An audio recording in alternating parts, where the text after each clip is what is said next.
আজকের শব্দটা বেশ মজার। ফ্ল্যাগম্যাটিক। চলুন দেখি এর মানে কি।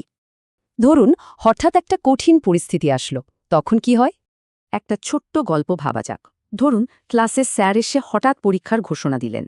চঞ্চল নামের একজন তো ভয়ে অস্থির, কিন্তু শান্ত নামের আরেকজন, সে একদম চুপচাপ, ফোকাসড। শান্তর এই যে শান্ত থাকার ক্ষমতাটা, এটাই হলো ফ্লেগম্যাটিক হওয়া। ফ্লেগম্যাটিক হলো একটা অ্যাডজেক্টিভ। এটা দিয়ে এমন কাউকে বোঝানো হয় যিনি শান্ত, স্থির, সহজে ঘাবড়ে যান না। তার মানে মূল ব্যাপারটা হলো কঠিন সময়েও নিজের ওপর নিয়ন্ত্রণ রাখা। তো এই গুণটা কোথায় কাজে লাগে?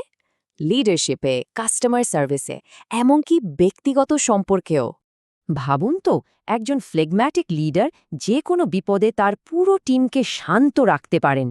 তবে একটা ব্যাপার আছে, এই শান্ত স্বভাব দেখে কেউ কেউ তাকে উদাসীনও ভাবতে পারে। আচ্ছা, এবার কয়েকটা ইংরেজি বাক্য দেখি, তাহলে ব্যবহারটা আরও পরিষ্কার হবে। এখানে বলা হচ্ছে কাস্টমারের অভিযোগগুলো সে খুব শান্তভাবে সমাধান করত, তাই সে টিমের জন্য খুব দরকারি ছিল। এই উদাহরণে প্রজেক্টে অনেক সমস্যা থাকার পরেও ম্যানেজার কিন্তু একদম স্থির ছিলেন। দেখুন, তার শান্ত থাকাটা সবাই পছন্দ করত, কিন্তু কারো কারো মনে হতো সে কাজে যথেষ্ট উৎসাহী না। তাহলে সহজে মনে রাখার জন্য ফ্লেগম্যাটিক মানে হল কঠিন সময়েও শান্ত থাকার শক্তি।